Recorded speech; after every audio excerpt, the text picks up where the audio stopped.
مسلمانوں کے دوسرے خلیفہ امیر المؤمنین حضرت عمر فاروق اعظم رضی اللہ تعالیٰ عنہ جب ملک شام کی جانب تشریف لاتے ہوئے راستے میں ایک دریائی گزرگاہ پر پہنچے تو آپ رضی اللہ تعالیٰ عنہ اپنے اونٹ سے اترے، جوتے ہاتھ میں پکڑ کر اونٹ کو ساتھ لیے پانی میں اتر گئے۔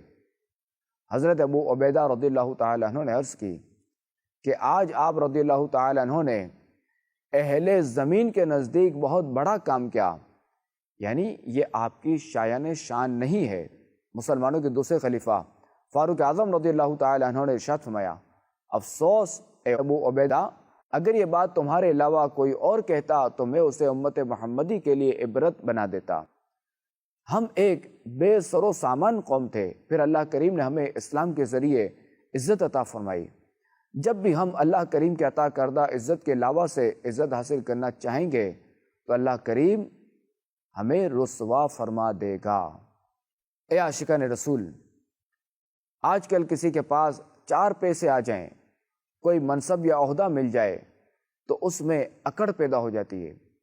گھر والوں، دوست و احباب اور اپنے ماتحت کام کرنے والوں کے ساتھ اس کا رویہ بالکل تبدیل ہو جاتا ہے۔ وہ دل ہی دل میں نہ جانے کیسے کیسے منصوبے بناتا ہے۔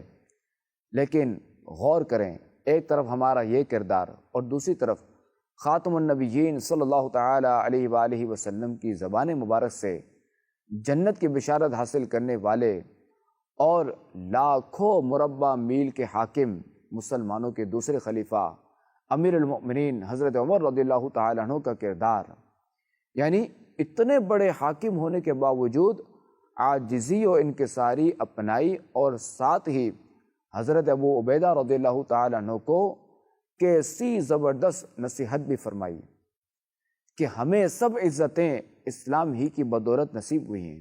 واقعی اگر ہمارا بھی یہی ذہن بن جائے تو ہم عاجزی و انکساری کے پیکر بن جائیں گے۔